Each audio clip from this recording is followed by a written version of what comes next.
Jio പൊളിറ്റിക്സിൽ permanent ആയിട്ടുള്ള സുഹൃത്തുക്കളുമില്ല, എനിമികളുമില്ല. ആകെയുള്ളത് permanent ആയിട്ടുള്ള താല്പര്യങ്ങളാണ്, അല്ലെങ്കിൽ ഇൻട്രസ്റ്റ് ആണ്. വളരെ പ്രശസ്തമായിട്ടുള്ള ഒരു വാചകമാണിത്. നമ്മൾ ഈ ജിയോ പൊളിറ്റിക്സ് സംസാരിക്കുമ്പോൾ, വിവിധ വിഷയങ്ങളെ വിലയിരുത്തുമ്പോൾ എപ്പോഴും നമ്മൾ ഇത് മനസ്സിലാക്കേണ്ടതായിട്ടുണ്ട്. ഇന്ത്യ, പാകിസ്ഥാൻ, ഇസ്രയേൽ, അമേരിക്ക ഈ രാജ്യങ്ങളുമായി ബന്ധപ്പെട്ട് നമ്മൾ കാണുന്ന ഒരു വശത്തിന് പുറമെ കാണാത്ത ഒരു ഡാർക്ക് സൈഡും കൂടെയുണ്ട്. അതിനെക്കുറിച്ചാണ് നമ്മൾ ഈ വീഡിയോയിൽ സംസാരിക്കാൻ പോകുന്നത്. അതായത് ഇന്ത്യ പാകിസ്ഥാൻ യുദ്ധം ഉണ്ടായ സമയത്ത് ഏതെങ്കിലും ഒരു രാജ്യം ഞങ്ങൾ ഇന്ത്യക്കൊപ്പം നിൽക്കുകയാണ്, ഞങ്ങൾ ഇന്ത്യക്ക് വേണ്ടിയിട്ട് പാകിസ്ഥാനെതിരെ യുദ്ധം ചെയ്യും, അല്ലെങ്കിൽ ഇന്ത്യയെ തൊട്ടാൽ അത് ഞങ്ങളെ തൊടുന്നതിന് തുല്യമായിട്ട് ഞങ്ങൾ കാണും എന്ന് ഏതെങ്കിലും ഒരു രാജ്യം പറഞ്ഞതായിട്ട് നമ്മൾ കണ്ടിട്ടുണ്ടോ? ഒരു രാജ്യവും പറഞ്ഞിട്ടില്ല. നേരിട്ട് യുദ്ധത്തിൽ സഹായിച്ചില്ലെങ്കിലും പാകിസ്ഥാനെ ആക്രമിക്കുന്നത് ഞങ്ങൾക്ക് നേരെയുള്ള ഒരു ആക്രമണം പോലെ കാണും, അല്ലെങ്കിൽ പാകിസ്ഥാന്റെ പരമാധികാരത്തെ ഏതെങ്കിലും രാജ്യം ചോദ്യം ചെയ്യുകയാണെങ്കിൽ ഞങ്ങൾ വെറുതെ ഇരിക്കില്ല. ഇത്തരം സ്റ്റേറ്റ്മെന്റുകൾ തുർക്കിയും പറഞ്ഞിരുന്നു, ചൈനയും പറഞ്ഞിരുന്നു. അതായത് പാകിസ്ഥാന് തുർക്കിയുടെയും ചൈനയുടെയും വലിയ സപ്പോർട്ട് കിട്ടിയപ്പോൾ ഇന്ത്യക്ക് ചില നോർമൽ സ്റ്റേറ്റ്മെന്റുകൾ കിട്ടി എന്നുള്ളതിനപ്പുറം ഇസ്രയേലോ റഷ്യയോ അല്ലെങ്കിൽ അമേരിക്കയോ ഒന്നും തന്നെ ഇന്ത്യക്ക് വേണ്ടിയിട്ട് പാകിസ്ഥാനെതിരെ ഒന്നും പറഞ്ഞിട്ടില്ല. ശ്രദ്ധിച്ചാൽ മതി, ആ സമയത്തെ വാർത്തകൾ കണ്ട എല്ലാവർക്കും അറിയാം. ഇന്ത്യ നമ്മുടെ ആത്മമിത്രമായിട്ടാണ് ഇസ്രയേലിനെ കാണുന്നത്, റഷ്യയെ കാണുന്നത്. പക്ഷേ അങ്ങനെ ആരും ചെയ്തിട്ടില്ല. പാകിസ്ഥാൻ ഇന്ത്യ പ്രശ്നം എന്ന് പറയുന്നത് ഇന്ത്യയുടേത് മാത്രമായിട്ടാണ് പൊതുവെ എല്ലാവരും കാണുന്നത്. അതുപോലെ തന്നെയല്ലേ ഇപ്പോൾ ഇസ്രായേൽ ഇറാൻ വിഷയം, അതിൽ നമുക്ക് പ്രത്യേകിച്ച് ഇൻട്രസ്റ്റ് ഒന്നുമില്ല. ഇസ്രായേലും നമ്മുടെ സുഹൃത്താണ്, ഇറാനും നമ്മുടെ സുഹൃത്താണ്. കുറച്ച് കൂടുതൽ സുഹൃത്ത് ചിലപ്പോൾ ഇസ്രായേൽ ആയിരിക്കും, പക്ഷെ രണ്ട് കൂട്ടരും നമുക്ക് വേണ്ടപ്പെട്ടവരാണ്. അപ്പോൾ അതുകൊണ്ട് തന്നെ നമ്മൾ ഇസ്രായേലിന് വേണ്ടിയിട്ടും നമ്മൾ സംസാരിക്കുന്നില്ല, ഇറാന് വേണ്ടിയിട്ടും നമ്മൾ സംസാരിക്കുന്നില്ല. നമ്മൾ രണ്ടിടത്തും ഇല്ലാതെ നിൽക്കുകയാണ്. അപ്പോൾ ഇന്ത്യ പാകിസ്ഥാൻ വിഷയം ഉണ്ടാകുമ്പോഴും ലോക രാജ്യങ്ങൾ അങ്ങനെയാണ്. ഇപ്പോൾ റഷ്യ യുക്രൈൻ യുദ്ധം ഉണ്ടായപ്പോഴും ഇന്ത്യ ആരുടെ കൂടെ നിന്നില്ല. പാലസ്തീൻ ഇസ്രായേൽ വിഷയം വന്നപ്പോഴും ഇന്ത്യ ആരുടെ കൂടെ നിന്നില്ല, നിഷ്പക്ഷമായിട്ട് നിന്നു. അതുപോലെ ഇന്ത്യ പാകിസ്ഥാൻ വിഷയം വന്നപ്പോഴും എല്ലാ രാജ്യങ്ങളും അങ്ങനെ നിന്നു. ഞാൻ മറ്റു രാജ്യങ്ങൾ അതുകൊണ്ട് തെറ്റു പറയാൻ പറ്റില്ല, നമ്മളും ആർക്കും പക്ഷം പിടിക്കാൻ പോയിട്ടില്ല. എന്നാൽ പാകിസ്ഥാൻ പല രാജ്യങ്ങൾക്കും വേണ്ടി പക്ഷം പിടിക്കാറുണ്ട്, തുർക്കി പിടിക്കാറുണ്ട്, ചൈന പിടിക്കാറുണ്ട്. അവർക്കൊക്കെ ഒരു പക്ഷമുണ്ട്. എന്നാൽ ഇന്ത്യ ഒരു പക്ഷത്തും നിൽക്കാറില്ല, ഇന്ത്യക്ക് വേണ്ടിയും ആരും നിൽക്കാറില്ല. നമ്മുടെ കാര്യം നമ്മളാണ് നോക്കുന്നത്. ഞാനിത് പറയാൻ കാരണം, ഇപ്പോൾ നടക്കുന്ന ഇസ്രായേൽ ഇറാൻ യുദ്ധമുണ്ടല്ലോ, നമുക്കത് ഗുണത്തേക്കാളേറെ ദോഷം ചെയ്യാനാണ് ഏറെ സാധ്യത. പല ആളുകളും ഇതിനെ ഇസ്രായേലിന്റെ പെർസ്പെക്റ്റീവിലൂടെ കാണുന്നു, കുറെ പേര് ഇറാന്റെ പെർസ്പെക്റ്റീവിലൂടെ കാണുന്നു. ഞാനിത് ഇന്ത്യയുടെ കാഴ്ചപ്പാടിലൂടെയാണ് കാണുന്നത്. അതായത് ഞാൻ ഇസ്രായേലിന്റെ ആളുമല്ല, ഞാൻ ഇറാന്റെ ആളുമല്ല, ഞാൻ ഈ രണ്ട് രാജ്യത്തെ പൗരനുമല്ല, ഈ രണ്ട് രാജ്യത്തിന് വേണ്ടി സംസാരിക്കുന്ന ആളുമല്ല. ഞാൻ ഇന്ത്യക്കാരനാണ്. എൻ്റെ രാജ്യത്തിന് ഈ പ്രശ്നം എങ്ങനെയാണ് എൻ്റെ രാജ്യത്തെ ബാധിക്കുക എന്ന രീതിയിൽ ഞാൻ നോക്കുമ്പോൾ എനിക്കിതൊരു പ്രശ്നമായിട്ടാണ് കാണുന്നത്. എന്ന് വെച്ചാൽ ഇസ്രായേൽ നമ്മുടെ സുഹൃത്താണ്, ഇറാനും നമ്മുടെ സുഹൃത്താണ്.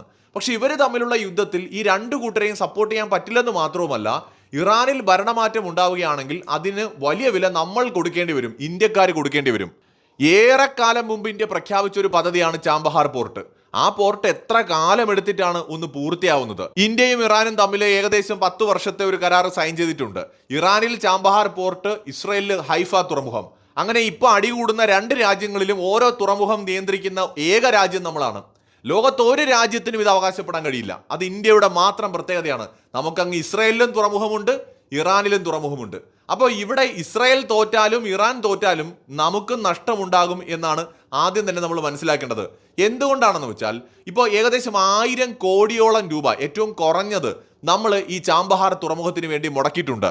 ഇറാൻ പരാജയപ്പെടുകയാണെങ്കിൽ, ഇറാനിൽ ഭരണമാറ്റം വരികയാണെങ്കിൽ അതിന്റെ ഭാവി എന്താകും? നമുക്കറിയാം, അഫ്ഗാനിസ്ഥാനിൽ ഭരണമാറ്റം വന്ന സമയത്ത് നമ്മുടെ ആയിരക്കണക്കിന് കോടിയുടെ ഇൻവെസ്റ്റ്മെന്റ് അഫ്ഗാനിസ്ഥാനിൽ ഉണ്ടായിരുന്നു. അമേരിക്ക രായ്ക്ക് രാമാനം പൊടിയും തട്ടി അങ്ങ് പോയി.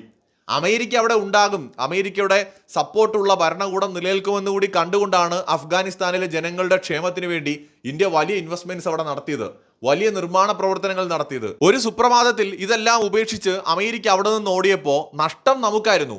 പിന്നെ ഇന്ത്യയുടെ തന്ത്രപരമായ ഇടപെടൽ കൊണ്ട് താലിബാനുമായിട്ട് നമ്മളൊരു നയത്തിലേക്ക് എത്തുകയും താലിബാൻ തന്നെ ഇന്ത്യയുടെ അസറ്റ്സ് പ്രൊട്ടക്ട് ചെയ്യുന്ന നിലയിലേക്ക് മാറുകയും ചെയ്തു. അത് ഇന്ത്യയുടെ മിടുക്ക്. പക്ഷെ അമേരിക്ക അവിടെ നമ്മളെ കാലുവാരിയതാണ്. സത്യത്തിൽ നമ്മുടെ $100 മില്യൺ അവിടെ വെള്ളത്തിലായി പോകേണ്ടിയിരുന്നത്. ഭാഗ്യവശാൽ നമുക്കതെല്ലാം പിടിച്ചു നിർത്താൻ കഴിഞ്ഞു. അതുപോലെ ബംഗ്ലാദേശിൽ എന്തുമാത്രം ഇൻവെസ്റ്റ്മെന്റ് ആണ് ഇന്ത്യ നടത്തിയത്? ബംഗ്ലാദേശിലെ പോർട്ടുകൾ ഇന്ത്യ ഏറ്റെടുക്കുന്നു, അവിടെ അടിസ്ഥാന സൗകര്യ മേഖലയിൽ ഇൻവെസ്റ്റ് ചെയ്യുന്നു, എനർജി സെക്ടറിൽ ഇൻവെസ്റ്റ് ചെയ്യുന്നു. ഈ അട്ടിമറി നടത്തി പുതിയ ഭരണകൂടം വന്നതോടെ ഇന്ത്യൻ കമ്പനികളും ഇന്ത്യയുമാണ് പെട്ടുപോയത്. ഒരുപാട് നമുക്ക് പ്രതിസന്ധി അവിടെ ഉണ്ടായി.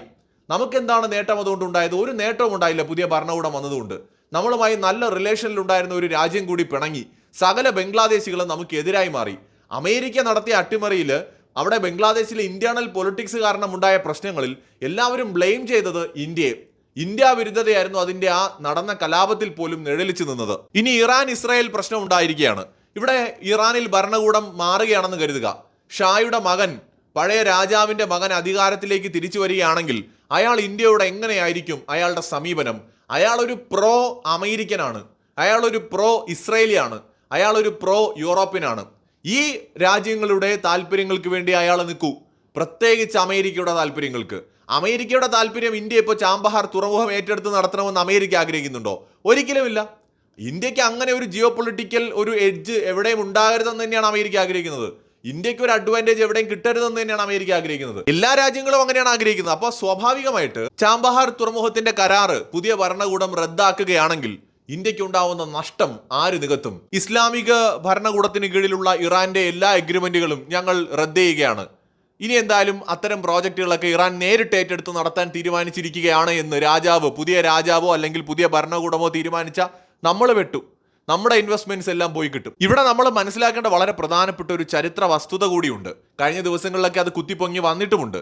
അതായത് ഈ ഇറാൻ പണ്ട് എങ്ങനെയായിരുന്നു? ഇസ്ലാമിക് റെജീം അവിടെ വരുന്നതിന് മുമ്പുള്ള ഇറാൻ എങ്ങനെയായിരുന്നു? അമേരിക്കൻ അനുകൂലിയായിരുന്നു, ഇസ്രായേൽ സപ്പോർട്ടായിരുന്നു, യൂറോപ്യൻ സപ്പോർട്ടായിരുന്നു, പാകിസ്ഥാന്റെ ആളുമായിരുന്നു. പാകിസ്ഥാനുമായി അടുത്ത ബന്ധമുണ്ടായിരുന്നു. ഇന്ത്യ പാകിസ്ഥാൻ യുദ്ധം ഉണ്ടായപ്പോഴൊക്കെ അന്നത്തെ ഇസ്രായേൽ രാജകുടുംബവും രാജഭരണവും ആ സമയത്ത് അവർ സപ്പോർട്ട് ചെയ്തത് പാകിസ്ഥാനെയാണ്. പണം കൊടുത്തും ആയുധം കൊടുത്തും എണ്ണ കൊടുത്തും എല്ലാം സപ്പോർട്ട് ചെയ്തത് പാകിസ്ഥാനെയാണ്. അതായത് ഇറാനിലെ പഴയ രാജാവിന്റെ ഭരണകാലത്ത് ഇന്ത്യയുമായി നയതന്ത്ര ബന്ധമുണ്ടായിരുന്നു, നല്ല സഹകരണമൊക്കെ ആയിരുന്നു. പക്ഷേ യുദ്ധം വന്നാൽ, ഇന്ത്യ പാകിസ്ഥാൻ വിഷയം വന്ന പാകിസ്ഥാനോടൊപ്പമേ നിൽക്കുമായിരുന്നുള്ളൂ ഇറാൻ. പക്ഷെ ഇപ്പോഴത്തെ ഇസ്ലാമിക് റെജീം ഇറാൻ ഭരണകൂടം ഇന്ത്യ പാകിസ്ഥാൻ യുദ്ധമുണ്ടായപ്പോൾ ഏകപക്ഷീയമായി പാകിസ്ഥാന്റെ ഭാഗത്ത് നിന്നില്ല. തീവ്രവാദത്തെ ചെറുക്കാനുള്ള ഇന്ത്യയുടെ അവകാശത്തെ സപ്പോർട്ട് ചെയ്തു. പക്ഷെ അവർ അതായത് നയപരമായിട്ടാണ് ഇടപെട്ടത്. രണ്ടു കൂട്ടരുടെയും കൂടെ നിൽക്കാതെ സ്വതന്ത്രമായിട്ട് ഇൻഡിപെൻഡന്റ് ആയിട്ടാണ് നിന്നത്, പക്ഷം പിടിച്ചില്ല. പക്ഷെ പണ്ട് ഇറാൻ അങ്ങനെ ആയിരുന്നില്ല, പാകിസ്ഥാനൊപ്പം നിന്നിട്ടുണ്ട്. പാകിസ്ഥാൻ ആണവായുധം വികസിപ്പിച്ചതോ അല്ലെങ്കിൽ അമേരിക്ക കൊടുത്തതോ എന്താണെങ്കിലും പാകിസ്ഥാനിൽ ആണവായുധം വന്നപ്പോൾ ഇന്ന് ഇസ്രായേല് ഇറാനെ ആക്രമിക്കുന്നത് പോലെ അന്ന് ആക്രമിക്കാത്തതിന്റെ കാരണം അമേരിക്കയുടെ ഇടപെടലാണ്. പാകിസ്ഥാന്റെ ആണവായുധം ഒരിക്കലും ഇസ്രായേലിന് നേരെ ഉപയോഗിക്കില്ല എന്ന ഉറപ്പ് അമേരിക്ക ഇസ്രായേലിന് കൊടുത്തതുകൊണ്ടാണ്. ഇസ്രായേൽ ശ്രമിച്ചു എന്നൊക്കെ നമ്മൾ ചരിത്രത്തിൽ പഠിച്ചിട്ടുണ്ട് പാകിസ്ഥാന്റെ ആണവ കേന്ദ്രങ്ങൾ തകർക്കാൻ. പക്ഷെ എന്തുകൊണ്ടാണ് അവർ ഇന്നത്തേതുപോലെ അന്ന് ചെയ്യാത്തത്? ഒരു ഇസ്ലാമിക രാജ്യമാണല്ലോ ഇത് ഉണ്ടാക്കുന്നത്. അന്ന് സ്റ്റേബിൾ ഗവൺമെന്റ് ഒന്നും അന്നും പാകിസ്ഥാനിൽ ഇല്ല. പക്ഷേ ഇറാനെ ഇന്ന് ആക്രമിക്കുമ്പോൾ ഉള്ള ആ ഒരു വ്യഗ്രത, ആ ഒരു താല്പര്യം അന്ന് ഇസ്രായേൽ എന്തുകൊണ്ട് കാണിക്കാത്തതെന്ന് ആലോചിച്ച് നോക്കിയാൽ മതി. അപ്പോൾ പാകിസ്ഥാൻ ആണവായുധം ഉണ്ടാക്കുന്നത് ഇന്ത്യയെ ആക്രമിക്കാൻ വേണ്ടി മാത്രമാണെന്നും ഇസ്രായേലിനും അമേരിക്കയ്ക്കും യൂറോപ്പിനുമൊന്നും അത് ഒരു തരത്തിലും ഭീഷണിയാകില്ല എന്നും അത്തരത്തിലുള്ള ദീർഘദൂര ബാലിസ്റ്റിക് മിസൈലുകൾ ഒരു കാലത്തും പാകിസ്ഥാൻ ഉണ്ടാക്കില്ല എന്നും അമേരിക്ക കൊടുത്ത ഉറപ്പാണ്. അതിന്റെ അർത്ഥം അന്ന് ഭയങ്കര ഊഷ്മള ബന്ധമല്ലെങ്കിലും തരക്കേടില്ലാത്ത ബന്ധം പാകിസ്ഥാനും ഇസ്രായേലും അമേരിക്കയും അതുപോലെ ഇറാനും ഒക്കെ തമ്മിൽ നിലനിന്നിരുന്നു എന്ന് തന്നെയാണ്. എന്നാൽ ഇന്നത്തെ ഇറാൻ ഭരണകൂടം അമേരിക്കൻ ചേരിക്ക് എതിരായതുകൊണ്ടും അമേരിക്കൻ ഭരണകൂടത്തിനും ഇസ്രായേലിനും തുറന്ന് എതിർക്കുന്നത് കൊണ്ടുമാണ് അമേരിക്ക ഇന്ന് അവരാണവായുധം ഉണ്ടാക്കാതിരിക്കാനായിട്ട് ഈ കളിയൊക്കെ കളിക്കുന്നത്. അപ്പൊ ഇനിയിപ്പോ വേറൊരു ഭരണകൂടം അമേരിക്കയുടെ നേതൃത്വത്തിൽ ഇറാനിൽ വന്നാലും അവർക്ക് ഇന്ത്യയോട് വലിയ താല്പര്യം ഉണ്ടാകണമെന്ന് ഒരു നിർബന്ധവുമില്ല. മറിച്ച് പാകിസ്ഥാനോട് ചേർന്ന് നിൽക്കുന്ന ഒരു സമീപനം അവരെടുക്കും. ഇപ്പോൾ തന്നെ നോക്കൂ, പാകിസ്ഥാന്റെ മിലിറ്ററി ചീഫ് അമേരിക്കയിലേക്ക് പോയിരിക്കുകയാണ്. ഇദ്ദേഹം പോയിരിക്കുന്നത് ഇപ്പോഴത്തെ ഇറാൻ ഭരണകൂടത്തെ കാലുവാരാൻ വേണ്ടി തന്നെയാണ്. ട്രംപ് വിളിച്ച് ചർച്ച നടത്തിയിരിക്കുന്നതും അത്താഴം കൊടുത്തതും ഇറാനെ തകർക്കാനുള്ള പദ്ധതികൾ ആസൂത്രണം ചെയ്യാൻ തന്നെയാണ്. പുറമേ ഇറാനെ സപ്പോർട്ട് ചെയ്യുമെങ്കിലും പാകിസ്ഥാൻ സത്യത്തിൽ ഇപ്പോഴത്തെ ഇറാൻ ഭരണകൂടത്തെ വഞ്ചിക്കുകയാണ്. ഇവർ പാകിസ്ഥാൻ കാലുവാരി ഏത് വിധേനയും ഇറാനെ താഴെ ഇറക്കി, ഇപ്പോഴത്തെ ഭരണകൂടത്തിനെ താഴെ ഇറക്കി പഴയ രാജകുമാരനെ കൊണ്ടുവരാൻ പറ്റുമോ എന്നുള്ളതാണ് ഇപ്പോൾ പരിശോധിക്കുന്നത്. അങ്ങനെ വന്നു കഴിഞ്ഞാൽ ആ രാജകുമാരൻ ആർക്കൊപ്പമായിരിക്കും? ഉറപ്പായും പാകിസ്ഥാനും അമേരിക്കയ്ക്കും ഇസ്രായേലിനുമൊക്കെ ഒപ്പമായിരിക്കും. ഇന്ത്യയെ കൺസിഡർ ചെയ്യേണ്ട ആവശ്യം പോലും അവർക്കില്ല. എന്ന് വെച്ചാൽ ഇന്ത്യയുടെ താല്പര്യങ്ങൾ അവർ പരിഗണിക്കില്ല എന്നുള്ളതാണ്. ഇന്ത്യയുമായി ഉടക്കുമെന്നല്ല ഞാൻ പറയുന്നത്, താല്പര്യങ്ങളെ പരിഗണിക്കില്ല. ചാമ്പഹാർ പോർട്ട് അടക്കമുള്ള ഇന്ത്യയുടെ പദ്ധതികളുടെ കാര്യം വലിയ ഒരു ചോദ്യചിഹ്നമായി അവശേഷിക്കും. ഒരു തേർഡ് പാർട്ടിയായി നിന്നുകൊണ്ട് ഇസ്രായേൽ ഇറാൻ യുദ്ധത്തെ നോക്കിക്കാണുമ്പോൾ ഒരു ഇന്ത്യക്കാരൻ എന്ന രീതിയിൽ നമ്മൾ ഇതിനെ നോക്കുമ്പോൾ എൻ്റെ പെർസ്പെക്റ്റീവിൽ ഈ യുദ്ധം ഇന്ത്യക്ക് നഷ്ടമാണ്. ഈ റെജീം ചേഞ്ച് ഇവിടെ സംഭവിക്കുകയാണെങ്കിൽ, ഏതെങ്കിലും കാരണവശാൽ ഇറാനിൽ ഭരണമാറ്റം ഉണ്ടാവുകയാണെങ്കിൽ ഏതാണ്ട് ബംഗ്ലാദേശിൽ ഉണ്ടായതുപോലത്തെ ഒരു അവസ്ഥയിലേക്കായിരിക്കും കാര്യങ്ങൾ പോവുക. നമുക്ക് ഗുണമൊന്നും ഉണ്ടാവില്ല. അനാവശ്യമായിട്ട് നമ്മളെ വെറുക്കുന്ന, നമ്മളെ എതിർക്കുന്ന ഒരു പുതിയ ജനതയുള്ള രാജ്യം കൂടി ഉണ്ടാകാൻ പോകുന്നു. അത്രയേ ഉള്ളൂ. ഈ സമയത്ത് നമുക്ക് തോന്നുന്ന ഒരു കാര്യം അതാണ്. അതിനപ്പുറം നമുക്ക് പ്രത്യേകിച്ച് ഗുണമൊന്നുമില്ല. ഇസ്രായേലിന് ഒരു വലിയ എതിർപ്പുണ്ടാകാൻ സാധ്യതയുള്ള ഒരു ഭീഷണി ഇല്ലാതായി കിട്ടും. അവർക്ക് അത് മാത്രം മതി. ഇസ്രായേൽ ഇപ്പോൾ ഇന്ത്യക്കെതിരായിട്ടൊന്നും ചെയ്യുന്നതല്ല ഇത്. പക്ഷെ ഇസ്രായേലിനെ സംബന്ധിച്ചിടത്തോളം അവർക്ക് എങ്ങനെയെങ്കിലും ഇറാൻ തീർന്നു കിട്ടിയാൽ മതി. അപ്പോൾ പാകിസ്ഥാനെ സംബന്ധിച്ചിടത്തോളം ഇന്ത്യക്കെതിരായിട്ട് എന്ത് ചെയ്യണം? ഇറാൻ മാറണം. ഇപ്പോൾ ഇന്ത്യയുമായി സഹകരിക്കുന്നുണ്ട്, അത് പാടില്ല. ആ രീതിയിലേക്ക് പാകിസ്ഥാന് മാറിക്കിട്ടണം. അമേരിക്കയെ സംബന്ധിച്ചിടത്തോളം അവിടെ എങ്ങനെയെങ്കിലും അവർക്ക് സ്വാധീനമുള്ളൊരു ഗവൺമെന്റ് വന്നാൽ മതി. അതിപ്പോൾ ഇന്ത്യക്കെതിരായാലും അമേരിക്കയ്ക്ക് പ്രശ്നമില്ല. അപ്പോൾ ഓരോ രാജ്യങ്ങൾക്കും അവരുടെ ഇൻട്രസ്റ്റ് ഇതിനകത്തുണ്ട്. ഇന്ത്യയുടെ ഇൻട്രസ്റ്റിനെ കുറിച്ച് ചിന്തിക്കാതെ ഇന്ത്യക്കാർ ഇസ്രായേലിനും ജയ് വിളിച്ച് ഇറാനും ജയ് വിളിച്ച് നടക്കുകയാണ്.